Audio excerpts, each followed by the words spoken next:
Most business owners think that their business is valuable until they try to sell it, because what feels like a strong business on the inside often isn't something that anyone wants to buy. Revenue doesn't make a business valuable. A business becomes valuable when it can create revenue without you in it. If you're building a business right now and you want it to grow beyond just you, then this episode is for you.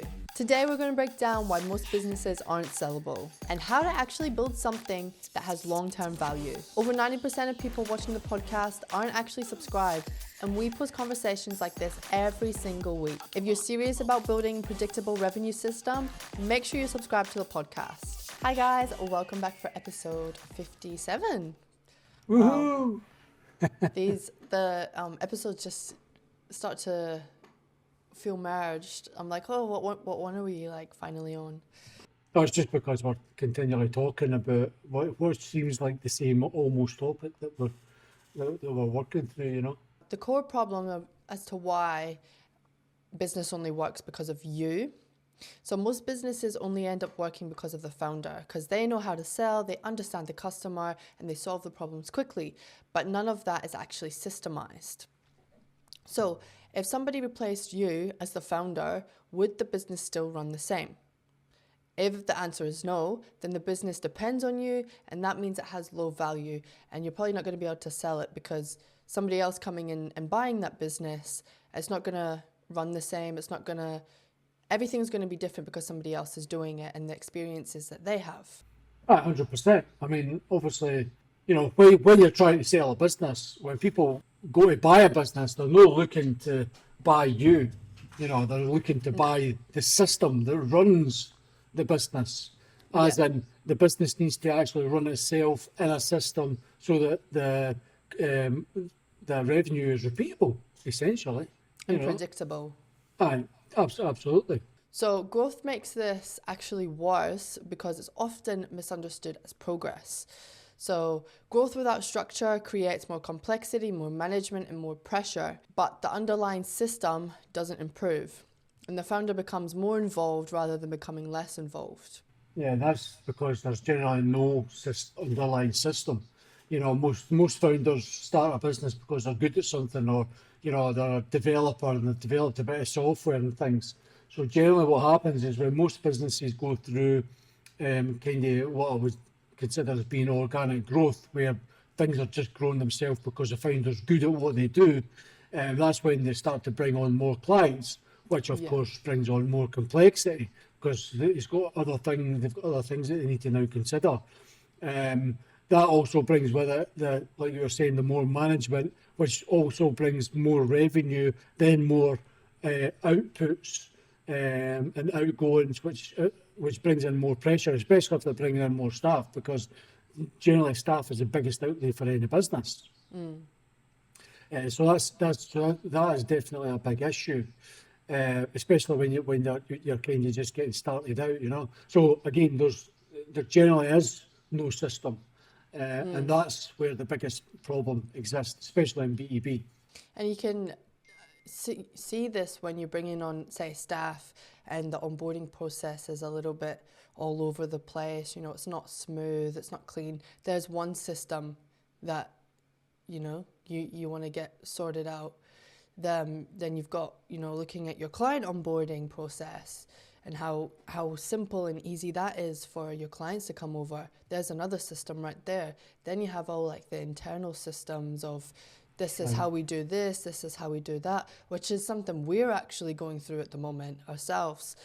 You know, we've brought on Parth full-time, we're bringing on Taha full-time. So now we're going through the process of systemizing everything so that it's as clear and concise and easy for them to understand. And not just for obviously Taha and Parth, but also for future team members, because the last thing we want is them to be, you know, kind of not knowing what's happening, what comes next, because every business is different, you know. So what happens when I've moved from this business to that business, even though they're doing kind of similar things, we have different ways of doing things. You know, we've got a proprietary process, so we need to obviously teach them that. But you'll find that, you know, the business itself is a system, and as you quite rightly pointed out, within that main system, the galaxy, if you like, There's other subsystems, like a moon and a sun, and all these things all make up the bigger system. So everything that you do in the business, you need to systemize as much as humanly possible. And with the advent of AI, there's no reason why a lot of the donkey work, as I would put it, can't be done with AI, which is what we are doing with our Metamorph OS system, where we're trying to teach AI, and which is essentially another system, really, so that it takes away that additional work manual labor for the team. Yeah, because as I said, the biggest outlay for any business is manual labor, is actual people's salaries. So if you can reduce the amount of salaries that you've got, it makes the business generally function and operate a lot better, and which means it's going to be a lot leaner, and it should be more profitable. And you've got to remember that when you've got a system in place, systems don't get ill. They tend to continue. They don't take days off. They don't have, whatever it is that someone's needing time off. They don't get married. They don't have kids and all this kind of stuff. So a lot of these systems that are in place work with, or should work with, whoever you put in place to kind of just oversee things. Yeah, but I think this can probably be a whole other podcast episode on itself, is when you're implementing AI and AI agents, you need to be so careful. I seen a LinkedIn post this morning actually by Jason Lee, he's also based in Brisbane, and it was a Instagram comment section, and somebody had commented and said like, my grandpa just died or something, and then they're using AI to reply to the comments, and the reply comment said, oh, we're so happy you shared this with us with a purple heart. We've sent you a DM with an exclamation mark, which is like, oh, come on. You still need a bit of human touch. And I think like with ChatGPT, I've seen ChatGPT's starting to get really slow and not given as good outputs as it used to, even though like I'm using like the similar prompts and stuff. And sometimes it's just like slop, like it's just like anyways, that can be a whole different podcast episode on itself. But well, let me just touch on a couple of things there. First one, the DM. If someone's receiving DMs, I've had DMs like that on LinkedIn as well, right? And I've actually looked at the DM and started laughing at myself, because it's like, there's no way any human person would write that response in response to my post, right? So I went back and clearly stated, you need to get your prompts and the training of your AI done properly, so that it actually understands the context to which and the meaning behind the actual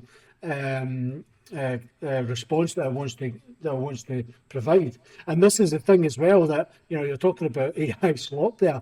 And the thing is, the problem with things like AI, that's why AI engineering is becoming a thing, is because you only get out what you put in. So if you're putting in something that's not, or something that maybe worked 6 months ago, AI has evolved so much that you're going to get the same answers. Yeah. It's just going to be rubbish that's coming out. So you need to be careful with AI. Of course you do, but it is there to help businesses streamline operations, systemize the things that they do. I mean, even SOPs, standard operating procedures, you can certainly tell AI all about your business. If you do what we do, for instance, I mean, our Metamorph OS platform, you put all your brand information in there, your vision, mission, core values, your strategy, and all that kind of stuff. And basically what happens is all that context goes into our AI agents. So our AI agents know exactly everything about the business, everything about competitors, everything about customers.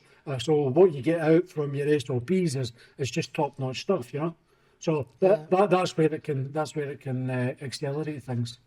Yeah, it definitely helps advance current positions, in my opinion, but I don't think it will ever overtake positions. Although looking at Atlassian, who've just laid off 1,600 people, I don't know, could be the future. Yeah, I mean, I think if you ever look at most industries, AI is affecting most industries. Yeah. Even like admin assistants and things, we don't need people to answer phones now, because AI can answer the phone for you 24/7 without a break.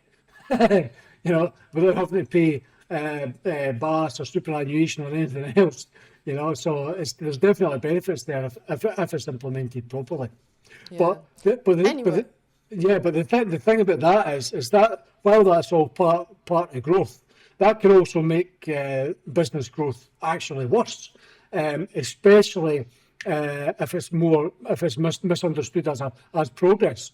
You know, because as we said earlier, you know, growth without the structure creates that complexity, the additional management, the pressure of the founder, you know, and basically that means that the business can essentially get bigger, but it doesn't necessarily get better if it's not got the systems that's helping run it. And basically what happens there is growth then doesn't fix the problems, it just merely exposes it. And we've seen this within our client, pretty much every client that we work with, you know. Yeah. Which is a good thing for us because we can obviously implement and do things and change things. And that's the beauty about working with someone that can come in and see things as a third eye, if you like. Yeah. Now, not all revenue is equal. There's two types of revenue. So you have effort-based revenue, which requires constant input, it's inconsistent, and it's tied to the individuals in the business. And then you have system-based revenue, which is repeatable, it's predictable, and it's transferable, no matter who the founder or CEO of the business is. And many businesses rely on, you know, chasing deals, last-minute closes, founder-led deals and sales is a big one. Well, the thing is, revenue only becomes valuable when it's predictable and repeatable, and that's exactly what the systems do, or should help you do as well. You know, and as you're growing, the system should grow with you as well, because generally what gets you to, you know, your first 1, 2, 3, 5 million generally needs a different operation, a different system, optimized system, you know, a growing system, which is like a living, breathing thing with the business in order to take you to the next 7, 8, 9, 10 million, you know. Yeah.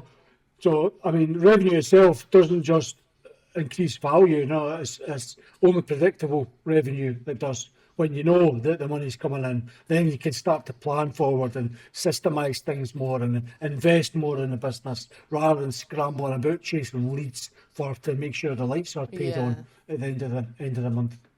And we see that with our clients when, you know, we're bringing in X amount of leads and we're looking at how many of those are converted, and then we're fixing up that sales process, and then, you know, we're looking at month to month how their revenue is growing, and then it's easy for us to go, cool, this time next year you're going to be doing 3-5 million, or, you know, whatever it may be.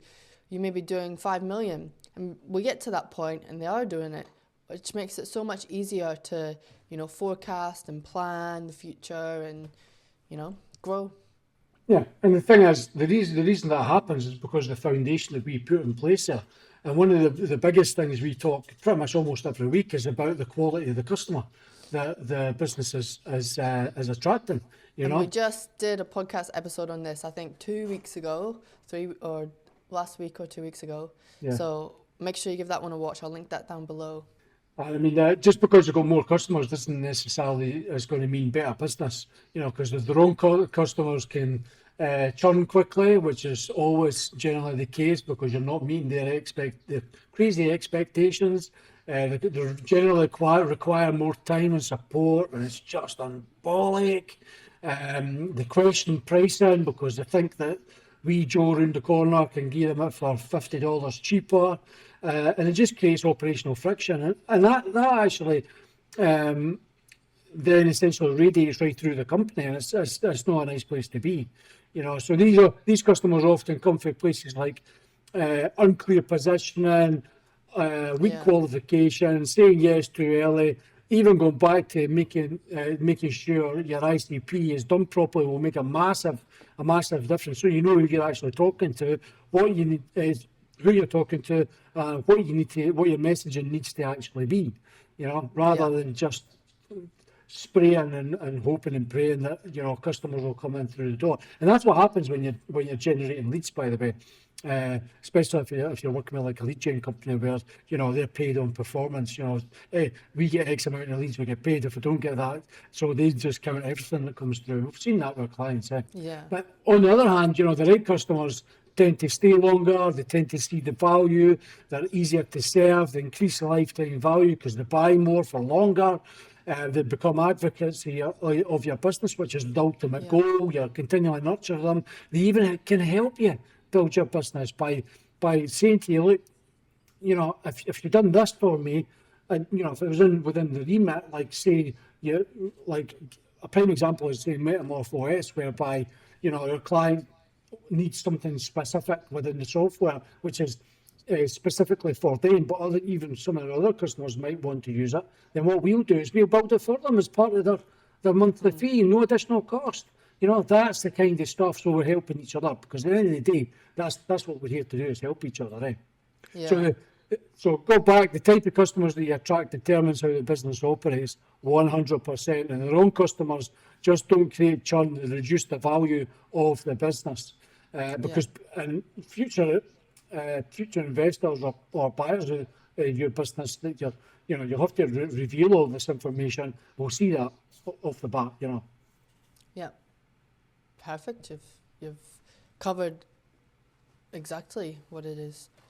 So a valuable business is predictable. Buyers, they want certainty. They want to know that if they buy this business now, they're going to be able to generate X amount in a year that's going to give them a return on their investment. Or they're going to, you know, be able to double this business in 5 years, and they're going to generate, say, 10 million or whatever it may be. You know, then that predictability comes from the consistent lead flow, structured sales processes, reliable delivery, and strong retention with your customers. So, some questions that you can ask are, do we know where next month's revenue comes from? And are the deals repeatable, or are they just random? And if they're not, then that's a low predictability, and that's what we need to get sorted.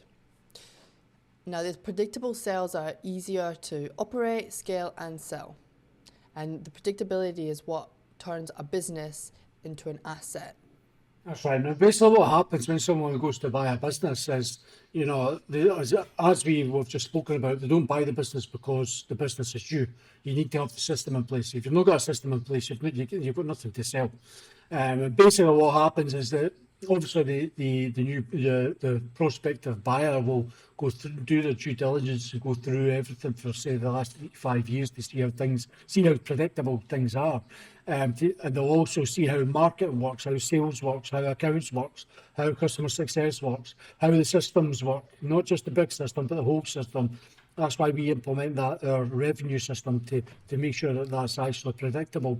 And there's just so many other things that need to be considered when you're coming to sell a business, or you know, if in 5 years' time or 3 years' time or whenever you want to exit that business, you need to have that system in place so that you can come out of the business and the business runs itself without you even needing to be there. Yeah. And I mean, that's the dream of every entrepreneur, right? But getting there, it can be difficult. And the thing is, somebody going to buy your business, they want to be able to buy this business and keep it running as is, and then, you know, make their changes, because obviously that's what's going to happen when somebody else buys a business. But they don't want to have to jump into this business and immediately create all, you know, do all these systems and documents and, you know, make it better than what it is. Plus, you'll get more money if you have all these systems, if you have everything in place, because it's predictable. That's right. That's all about the value that it provides. But the thing is, when somebody buys a business, they don't go in and immediately start changing things. I mean, generally what would happen is they would try and optimize things so that revenue becomes more predictable, it becomes higher value and things like that. But they tend not to really change that much. And to be honest, the person who's selling the business, whether it be an entrepreneur or someone else, generally needs to stay with the business for another 12 to 24 months or longer, depending on what was agreed in the contract. But the thing is, retention of clients and customers shows whether the business can deliver the real value. That's the bottom line, and that's what somebody will want to look at. I mean, the systems are all fantastic, but as the system actually delivering the value to the customer, and then as the customer, you know, not churning, so that means they're being retained as an advocate. So high retention, for instance, means customers are getting the value. They feel like they're getting the value. They talk highly of the business. Delivery is consistent. Expectations are aligned, and they feel like they're actually getting heard. And low retention would generally mean it would be customers are then a poor fit customer. Maybe they can't afford it, or maybe their values don't align. Maybe the results are inconsistent. It could be, and maybe the value is unclear. But I mean, retention itself, and this is the whole part of having a customer success plan in place and strategy. As retention should reduce the acquisition pressure, so you don't need to be continually going out to get more customers to replace the ones that are continually churning. You've got revenue volatility, so it goes up and down every month. So that means it's it's not predictable. Sorry, and this is what retention aims to reduce. And also should aim to reduce the operational stress around everything that needs to happen just to keep the lights on. Are we bringing in new customers just to keep the lights on, or are we bringing them in to accumulate the profit because the systems that we've got in place are working? So retention itself is proof that the business actually works, and that's what a buyer looks for. Yeah, and that's what we spoke about 2 weeks ago. I think as we're filming this podcast, it's just gone live. If you're losing 20% of customers every year, you need to generate 20% of customers just to stay afloat. And, with the rising costs of, especially right now with fuel and all that stuff, and everybody feeling the pinch of just even living, you need to be looking at bringing more than what you're losing year on year. Yeah, 100%. And part of that system is making sure, apart from obviously your ICP and things, is your positioning, the business, where you position the business will determine, things like, the type of clients you're getting. Is it the good clients? Is it the bad clients? Is it easier sales? Is it harder sales? Are expectations aligned? Is there price competition? Is your sales cycle too long? Is there mixed customer quality? So you've got good customers and bad customers. That's all to do with positioning, and positioning simplifies the whole lot of that, which will help you have better clients, easier sales, aligned expectations, lower sales cycles, and a quality customer. So what the B2B companies need to ask themselves is, when they're positioning, is who is my product or service for? Who is it not for, which is one of the biggest things that they need to understand.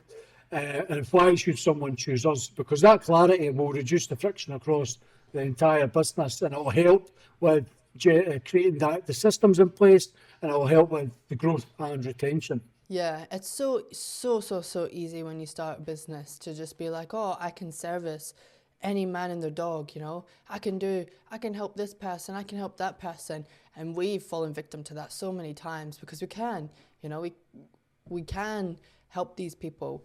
But the problem is exactly what we said earlier. They're poor fit, they're inconsistent, they're unclear, they probably will question your pricing because they're not who we're actually targeting, or they don't have the funds to, invest into our systems right now, or.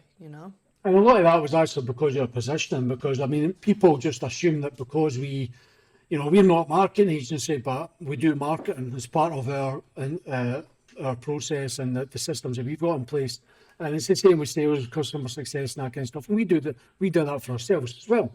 But people assume, if they don't understand where you're positioned in the market and what your offer is, that you're just the same as everybody else. So why do I need to spend $10,000 a month with you for a revenue system which includes SEO and things, where I can get it for $250 a month from wee Joe around the corner with the wee dog, that's going to do SEO and things. That's comparing apples to pears, but that's the educational part of the positioning that you need to make sure that you're offloading to the customer, so that the customer knows exactly how you differ from these other companies. And that's all about your positioning and and making sure that you're targeting the correct ICP. And this is like, Louis Vuitton, Hermes. Why would somebody go and spend, $5,000 for a bag that they can go get the same one from Kmart for $10? It's all positioning and how Right. the company makes you feel. And, you can have two marketing agencies. One can charge 30 grand a month. One can charge 3 grand a month.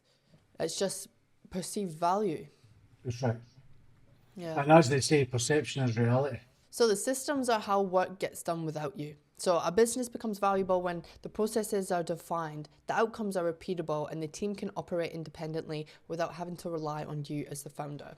So you can start with what I already mentioned earlier. It's your sales process, your onboarding process, and your delivery framework. Makes life so much easier, especially like when we implement sales processes for our customers. Sometimes it's very easy in sales to feel like you're annoying people, to feel like, oh, I've called this person twice and they've not answered. But the reality is people are busy. Me, I don't want to sit and call you for 10 minutes. I'd rather you flick me a message or flick me an email and then I'll get back to you on my own time. And that's the same for a lot of, entrepreneurs or people that are busy. They want you to just send an email. So when you're looking at the process, the sales process, you need to, understand things like timing of contacting them. Are you calling them? Maybe are you following up with an email after calling them or a text message to say, hey, so-and-so, it's Chloe here from Adonis Media. Give me a call back when you're ready. If they don't reply, you sending them an email. Are you doing this? That all needs to be defined. And while to some people that might seem pretty obvious what you need to do, to others it isn't. And when you have that, same structure, it's a lot easier. Yeah, 100%. And when you're putting these systems in place, you're not removing yourself completely. You're just removing your dependency so that your staff, your team members, they can get on with work, get stuff done without having to come and ask you, is this okay? Is that okay? They need to have their own independence as well. Yeah, the thing is, it's about removing the dependency of you within the business. That's why the system exists in the first place. If there still needs to be a human element to oversee things, the system should be doing the bulk of the work, and you can essentially get a VA or bring on an executive or an assistant essentially to do some of the manual work if it's required, if AI can't do it already. The thing is, you don't scale by working more yourself. You can only scale by being needed less. And really, that's the ideal for the entrepreneur is, the entrepreneur is not just building something that they're good at, but they're building something that essentially should run itself, work as good as what it would be if they were doing it themselves, but take them away so that they can then work on the business rather than in it. Yeah, and that's the thing. When I spoke to Philip, he was building Debella Coffee at the time and got to a point where, he was working more and more and more and more, and he wanted more time with his family. He wanted, that relaxed morning, slow mornings type of thing. He wanted to get his health right. He wanted, his priorities shifted, which is why he went to sell his business. So it's not about, like you said, it's not about working more. It's about getting to a point where you can sell your business, give your business to somebody else to continue on and make another legacy of that, or continue your legacy even, and you step away and enjoy the simple things of life. Because even speaking to Philip, he said, you don't have a work-life balance when you're an entrepreneur and when you own a business. And it's true, you don't. Sometimes I'm working till 1, 2 a.m. in the morning, and then sometimes I'm up at 5, sometimes I'm not, sometimes, that's just the life, you have to get stuff done. So your priorities change when you're looking at that. Now, exiting is not something you prepare for at the end of when you realize that you want to leave this business. It's the result of strong systems, predictable performance, and a clear structure. And it's something that you should prepare well in advance. Something that should, all the things that we've been talking about should already be done way before you ever realize that you want to sell your business. Yeah, I was just going to say that. I mean, this is exactly what we're doing with one of our clients that was just onboarded there. They came to us because basically they've had a business for the past 18 years. The entrepreneur, they've built it up to turning over £2 million, so 4 million Australian dollars. And they've done that over 18 years with 12 different websites, all essentially doing the same thing. And so when they approached us, I mean, the first thing we do is look at their operation, look at the entire business. We look at their ICP, we look at where they're positioned, we look at their design and how they're perceived. We look at all the socials, all the marketing that they do, if they do any, etc., etc. And we can determine probably the best way forward, because when they approached us, they wanted to essentially get the business ready for sale, only because he was so burnt out doing what he was doing manually. But the bulk of the stuff that he's doing manually could all be consolidated into one application, completely designed and developed specifically for his type of business on its own resources, and so that it's super fast. The user experience is brilliant, and then what we're now doing for him is repositioning, taking that business that he's built over 18 years, creating a new defensible brand which can be trademarked at a later date, and basically building a new brand based on what he's built over the last 18 years.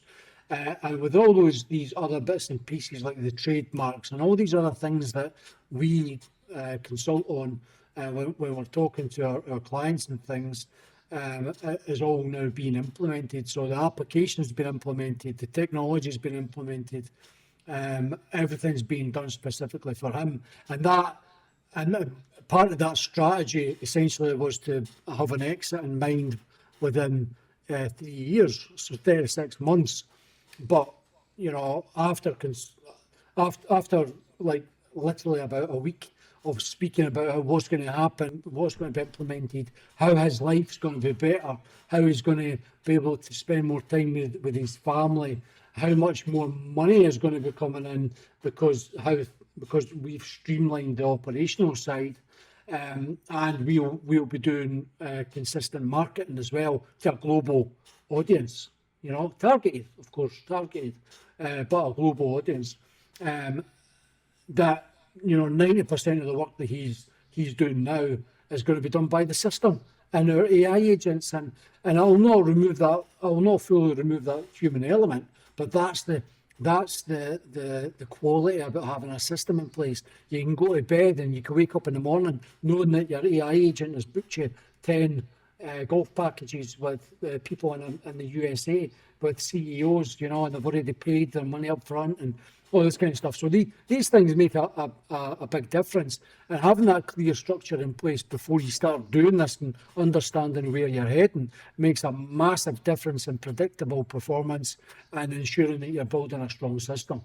And that comes from shifting from thinking from an operator point of view to a designer, because you're at the early stages, you're doing the work, you're solving the problems, you're driving the outcomes yourself. But the next stage to getting to that point is designing the systems, building the processes, creating that structure. So it's that an example shift is going from how do I close this deal to how should deals be closed in my business, so that when you bring on salespeople, they'll already have experience, but they'll know how you like it done, what things you should be saying, how it should be, articulated if you're in a specific industry.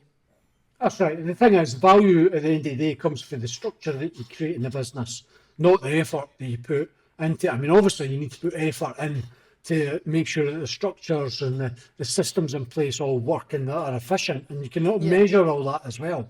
But it's not about continually doing the effort, and that's exactly what's happening now with one of our new clients that we've onboarded, whereby all his whole life was dedicated to effort, whereas 90% of that's going to be cut out now, allowing him to enjoy his life and reap the benefits of that system that we're building for him. Yeah. So where do you start when you want to exit your business. The first thing to do is do not overcomplicate it. It is not hard. You just need to understand the structure and everything that goes into it. So, number one, you want to identify where your business depends on you. The second one is look at how predictable that your revenue is. So can you look a year in advance and go, this is where we'll be in a year? Because if you can't, then that's something that needs to be fixed.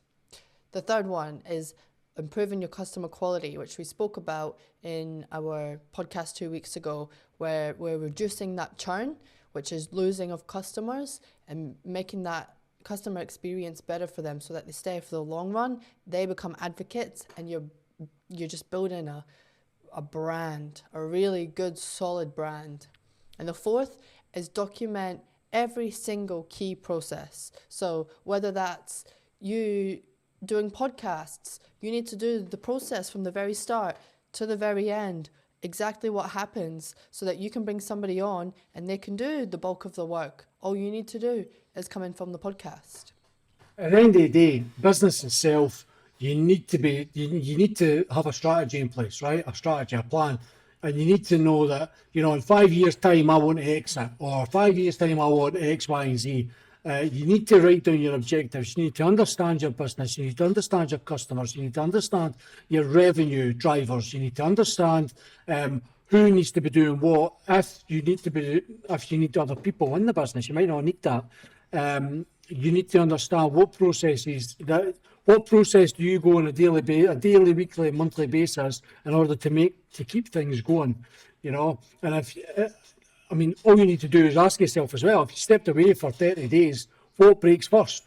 That is your first priority. Most businesses aren't unsellable because they're too small. They're unsellable because they rely too much on one person, and that person is the one who's built the company. So a valuable business doesn't just generate revenue, it generates it without you in the business. So if you found this valuable, make sure you subscribe to the Adonis Effect.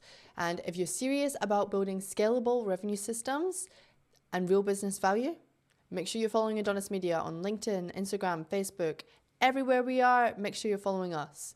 So next week, we are joined by Dominique Lamb, former Small Business Commissioner in Queensland and now part of the Brisbane 2032 Olympic and Paralympic Games, which is really exciting.